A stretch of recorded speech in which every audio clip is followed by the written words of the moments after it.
Buenas, gracias por acompañarnos. Estamos en una coproducción del canal de la UCR y la Escuela de Filosofía de la Universidad Nacional de Costa Rica. Esto es Praxis TV en el marco de especiales Universidad de Costa Rica. Hoy nos acompaña el doctor Jonathan Pimentel, académico de la Escuela Ecuménica de Ciencias de la Religión de la Universidad Nacional. Jonathan, muchas gracias por venir. Gracias a vos por la invitación. Y también nos acompaña el doctor Martín Parada, catedrático de la Escuela de Economía de la Universidad Nacional de Costa Rica. Gracias, Martín. Gracias por la invitación. Bueno, hoy estamos acá para conversar un poco sobre las implicaciones, los impactos económicos, sociales que ha tenido el COVID-19 en Costa Rica. Y una de las grandes preocupaciones es el tema de la empleabilidad, ¿verdad? Tenemos un problema fuerte con el tema de la empleabilidad y quisiéramos reflexionar en tanto esto, ¿verdad? En torno a lo que se nos viene, los escenarios que podríamos plantear, incluso ver la relevancia que hemos tenido en estas circunstancias de la institucionalidad pública, de lo importante de lo común y la relevancia también que podría adquirir esto en estas circunstancias, en este escenario, la economía solidaria, la economía local. Así que empezamos, Martín. ¿Cómo vislumbras este panorama, esta incertidumbre en tanto el empleo, en tanto las implicaciones económicas que hemos tenido en las últimas semanas y en lo que viene? Sí, primero, a mí me parece que desde el punto de vista económico hay afectaciones fuertes de corto plazo, pero además hay que tomar y considerar lo que ya el país tenía en su base estructural de bajo crecimiento económico y de alta tasa de desempleo abierto. Una tasa de desempleo que era cerca del 12%, era una tasa de desempleo no baja para un país como Costa Rica, acostumbrado hace 10, 15 años a tener tasas de desempleo del 6%.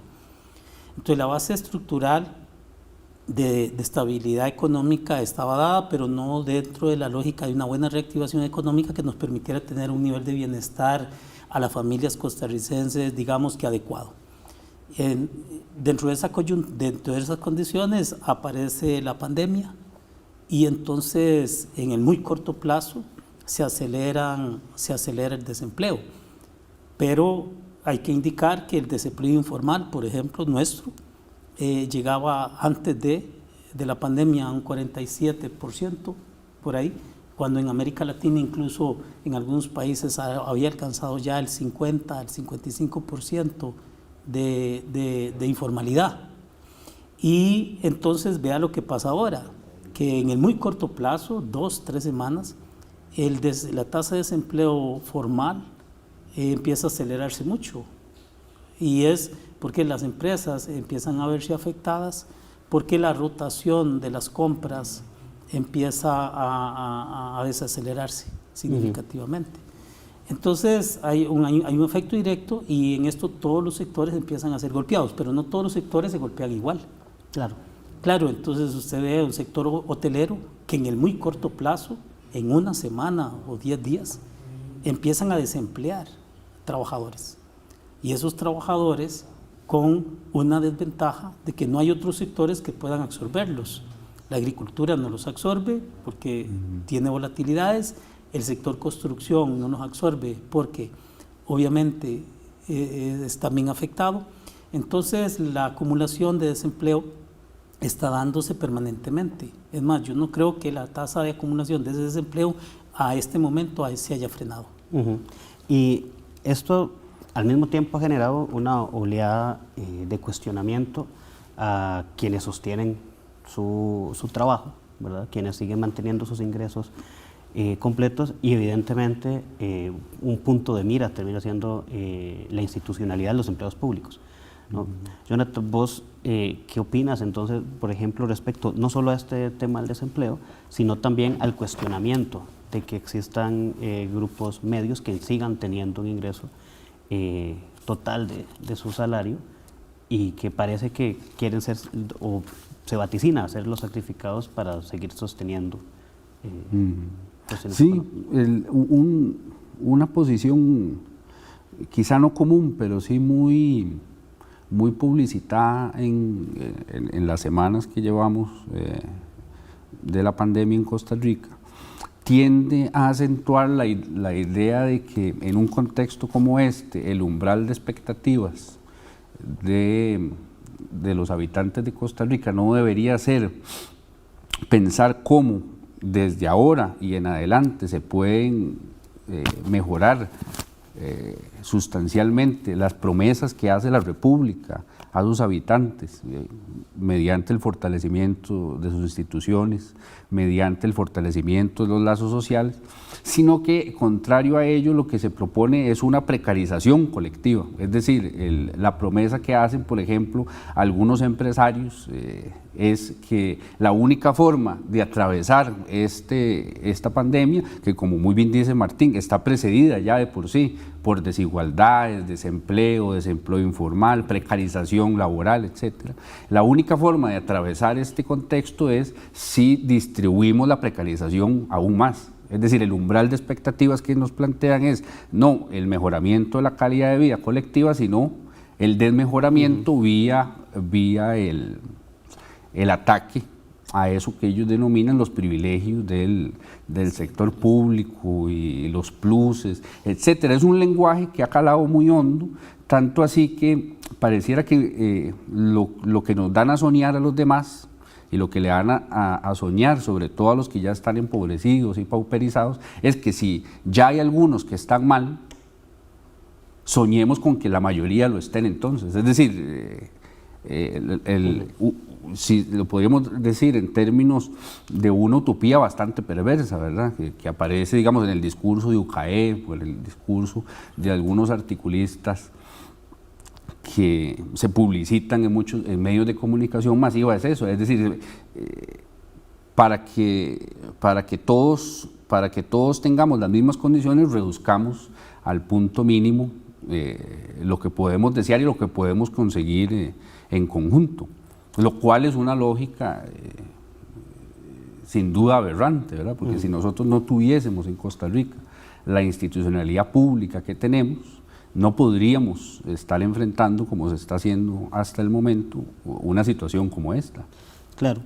Vemos entonces, claro, tenemos un escenario de esta dinámica de precarización y que se va a enfrentar, ¿verdad? O debería enfrentarse a la reflexión también de la importancia de la institucionalidad de alguna forma, ¿verdad? Sostener esto, no solo en la forma en que se trabaja o se quiere visibilizar el esfuerzo sanitario, el esfuerzo de salud, sino es que las demás instituciones y lo que podría sostener económicamente también, que existan sectores que puedan hacer frente a lo que viene.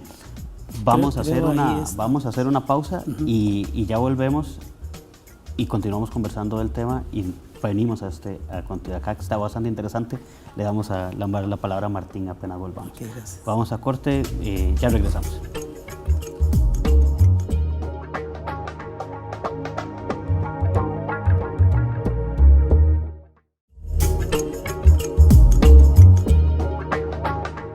Regresamos, seguimos conversando sobre el tema del impacto económico, social del COVID-19 en Costa Rica. Martín, teníamos las ideas sobre este tema de los salarios, de los empleados públicos, la institucionalidad. Y bueno, vos querías acotarnos algo antes del corte. Sí, a mí me parece que el discurso mediático del sector más que todo empresarial y de las cámaras, me parece que tiene ciertos vacíos y ciertas equivocaciones. Uno es pensar que el mercado tiene los mecanismos de solución a problemáticas profundas como esta, en el corto plazo o en el mediano plazo, lo cual no es cierto. Es decir, si hay algo que debería estar funcionando es, por ejemplo, la ley de la demanda o la ley de la oferta. Es decir, si los precios aumentan, las cantidades demandadas van a reducirse y viceversa. Pero ve que no ocurre. Hay distorsiones en la coyuntura introducidas en la lógica funcionalidad del mercado que hace que las leyes del mercado dejen de funcionar y eso causa afectaciones directas al bienestar.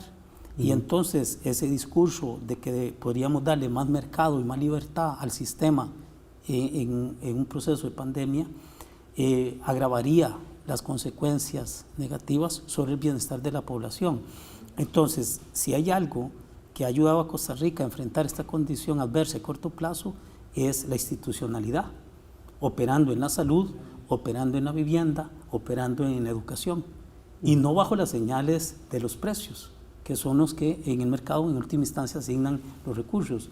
Entonces, bajo esas condiciones, el discurso de ir y pedir eficiencia a la institucionalidad pública, de pedirle mejores resultados a la institucionalidad pública, me parece que es erróneo, porque efectivamente si hay algo que podría dinamizar la economía en corto plazo es la expansión del gasto público.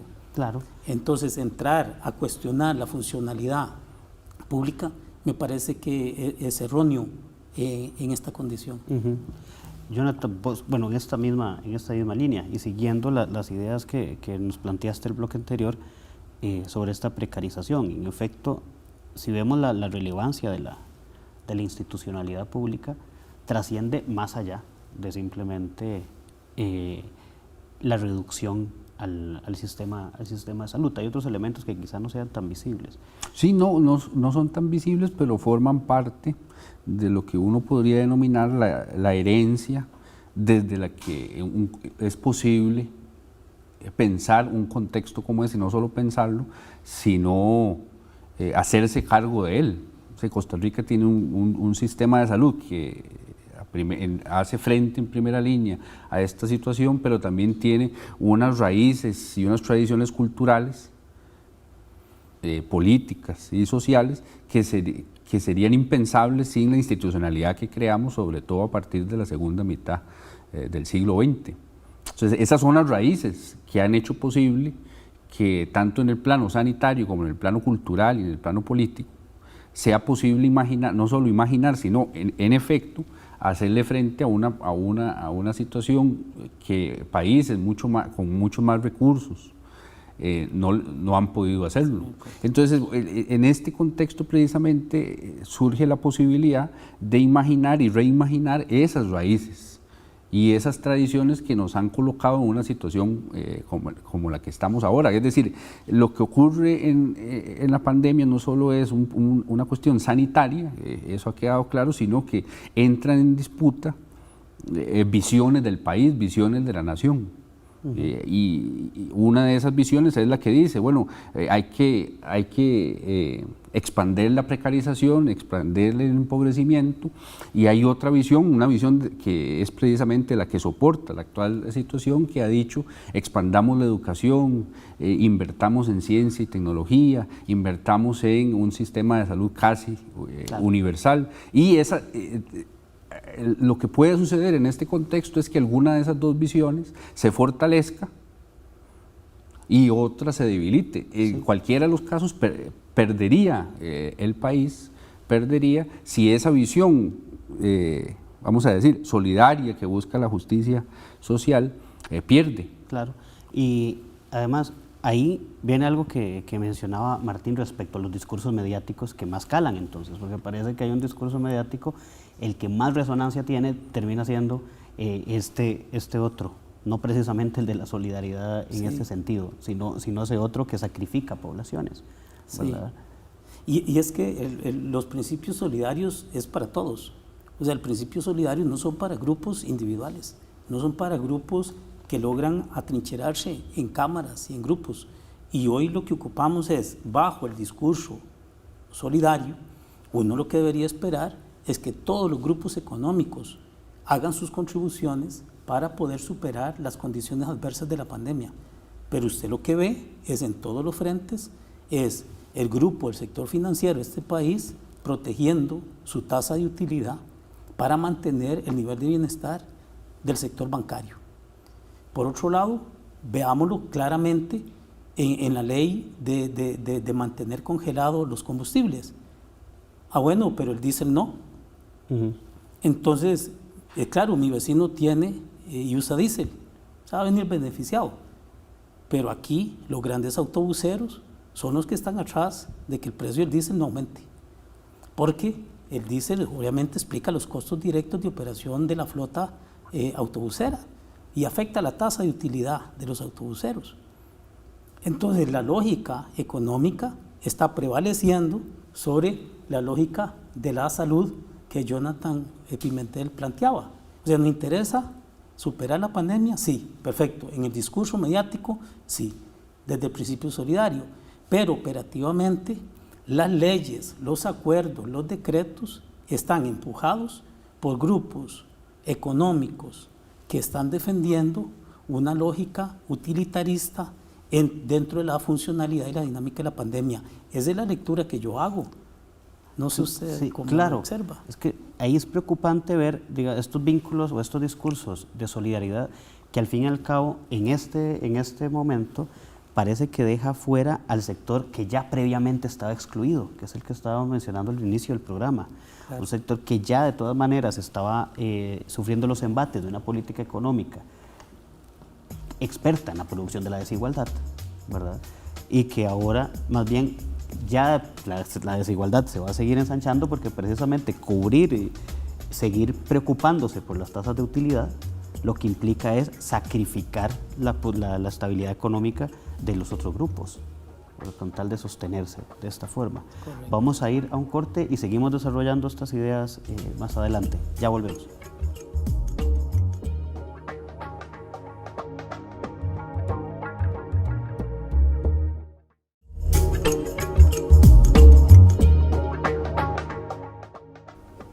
Regresamos, seguimos conversando sobre las implicaciones económicas, sociales del COVID-19 en Costa Rica. Jonathan, por ahí, dentro de esos discursos, ¿verdad?, mediáticos que suelen, hay uno que habla del tratar de bajar los impuestos a lo menos posible, incluso algunas personas especulan al cero. Hay unas implicaciones claras en reducir esto que en el discurso puede parecer atractivo a mucha gente, pero que al mismo tiempo implica que la institucionalidad no pueda funcionar ya que se alimenta de esto, ¿no? Que ahora que hablábamos de esto fuera de cámaras, ¿qué elementos de reflexión encuentras ahí críticos que son importantes de tomar en cuenta? Sí, la diferencia que hace una postura como esa es que, creo yo que es la siguiente: en una comunidad política, lo que sucede con cada uno de los habitantes del país es responsabilidad de la comunidad política como un todo. No es responsabilidad de individuos y no está orientado, no está inserta al interior de lo que uno puede denominar actos caritativos. El acto caritativo pertenece a la voluntad exclusiva de un grupo de individuos o de un individuo que en un momento determinado siente la inclinación por socorrer a alguien. Claro. Pero en la comunidad política no es opcional atender al impotente, atender al empobrecido, atender al precarizado, porque la precarización y el empobrecimiento es una responsabilidad también de la comunidad política. Es decir, en la comunidad política no cabe la caridad. Exacto, es que la caridad al fin y al cabo legitima desigualdades. Quizá no legitima las desigualdades, pero hace caso omiso al pacto político. Y el pacto político lo que dice es que toda vida pertenece a la comunidad política, toda vida humana al menos, toda vida humana pertenece a la comunidad política, y en tanto miembro de la comunidad política tiene responsabilidades hacia ella, ya sea que pueda contribuir activamente en su propio sostenimiento y en el sostenimiento del resto de la comunidad política, o como en este caso, que hay una gran cantidad de personas que no pueden contribuir ni a su propio sostenimiento y ni al sostenimiento del cuerpo político como un todo. Y ahí es donde la comunidad política tiene una responsabilidad intransferible, que es tomar esas vidas impotentes en este momento y no solo ayudarlas a sobrevivir, sino proveerles un horizonte de recuperación total de su propia existencia, pero no como un acto de voluntades individuales. Ahí me parece que otra vez, desgraciadamente, hay que contraponer la lógica de funcionalidad del mercado versus lo que no es mercado. Y eso que Jonathan indica ocupa un ejercicio planificado, y la función de planificación la hace el Estado. Entonces hay que permitir las distorsiones al mercado, porque si el mercado no está permitiendo la asignación en términos de distribución del ingreso, que es evidente y ahora mucho más profunda en esta coyuntura de la pandemia, hay que diseñar mecanismos redistributivos. Pero entonces, desde el punto de vista de la tasa del comportamiento impositivo que tiene Hacienda, me parece que las empresas que en la coyuntura más bien han logrado aumentar las ventas, entonces yo no encuentro razón de por qué permitirles que paguen la renta en otro momento. Claro. No, deberían de pagarla ahora para que el Estado entre a diseñar mecanismos de redistribución en aquellos segmentos de la sociedad donde efectivamente hay una base sumamente vulnerable socialmente, porque falta de empleo, por falta de oportunidades económicas y por condiciones y características estructurales de la población que no le permiten insertarse en las pocas oportunidades de empleo que hay. Ahí vemos, porque si vemos estas dinámicas que se están sucediendo, encontramos que habría que pensar entonces en unos mecanismos más justos, más igualitarios, que permitan una distribución equitativa, y ahí es donde entraríamos entonces a discutir sobre estas economías solidarias, economías locales, economías emergentes que permitan hacer frente a la construcción enorme de la desigualdad que hace la implementación de una forma de entender las relaciones económicas a partir del empobrecimiento de uno para el enriquecimiento pero del otro. no hay que ir sobre la lógica esta controversial de sectores que no nos, digamos que creo que hay que irla como mediando. No es la lógica del rico contra el pobre o un Robin Hood viendo a ver si trae al rey, ¿verdad?, la riqueza para repartir. Que creo que a veces el ala liberal cree que así actúa el sector público. No es así. Es decir, el esfuerzo es conjunto, el esfuerzo es solidario, pero entonces el sector público está pagando impuestos, paga renta, paga paga la caja, paga todo, paga las contribuciones necesarias, pero entonces los otros sectores de la economía, el sector exportador, el sector financiero, el sector empresarial, la inversión extranjera directa, tiene que estar anuente a contribuir para que el Estado pueda hacer y ejecutar efectivamente, como lo indicaba Jonathan, unas condiciones de distribución que atienda la precarización. Pero no podemos desentendernos socialmente de la precarización, porque entonces seguimos y entonces la pandemia va a acentuar y profundizar y polarizar la lógica de apropiación de la riqueza. Claro, y viene otro elemento, y es también utilizar el discurso de la pandemia como el justificante de la precarización, cuando la precarización responde a unas medidas económicas que no surgen con la pandemia, ¿no? Pues eso es correcto. Y lo que en este contexto se acentúa es un debate más hondo que empieza en Costa Rica desde el principio de la década del 80, del siglo pasado, y llega hasta ahora. Los programas de ajuste estructural a lo que apuntan es a la contracción del Estado. La contracción del Estado lo que supone es una lógica en la cual aquellos que no pueden darse los medios para poder sobrevivir, y no solo sobrevivir, sino obtener vidas satisfactorias, pareciera que podrían ser dejados en el camino. ¿Por qué? Porque la idea del Estado en Costa Rica supone la apropiación y la distribución de riqueza de forma tal que todas las personas puedan tener vidas satisfactorias. Si ya antes de la pandemia había un porcentaje alto de habitantes del país que no podían obtener y a veces ni siquiera soñar con vidas satisfactorias, entonces lo que estaba fallando era la comunidad política. Es decir, estaba fallando la forma en la que Costa Rica se había imaginado. Pero no falla simple y llanamente por actos aislados, sino que colisionan las aspiraciones de la comunidad política con la forma como se organiza su economía, por ejemplo.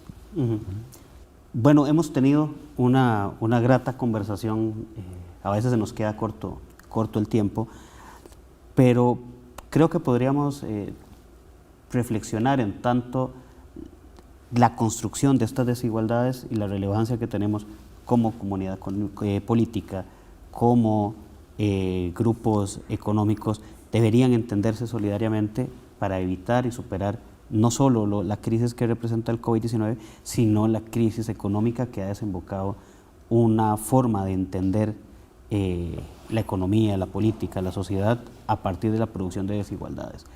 Esto ha sido Praxis TV, un programa hecho en coproducción con el canal de la Universidad de Costa Rica, la Escuela de Filosofía de la Universidad Nacional. Muchas gracias, Jonathan. Gracias. Muchas gracias, Martín. Muchas gracias. Y esperemos poder volver a tener una conversación de estas. Muchas gracias a ustedes. Hasta la próxima.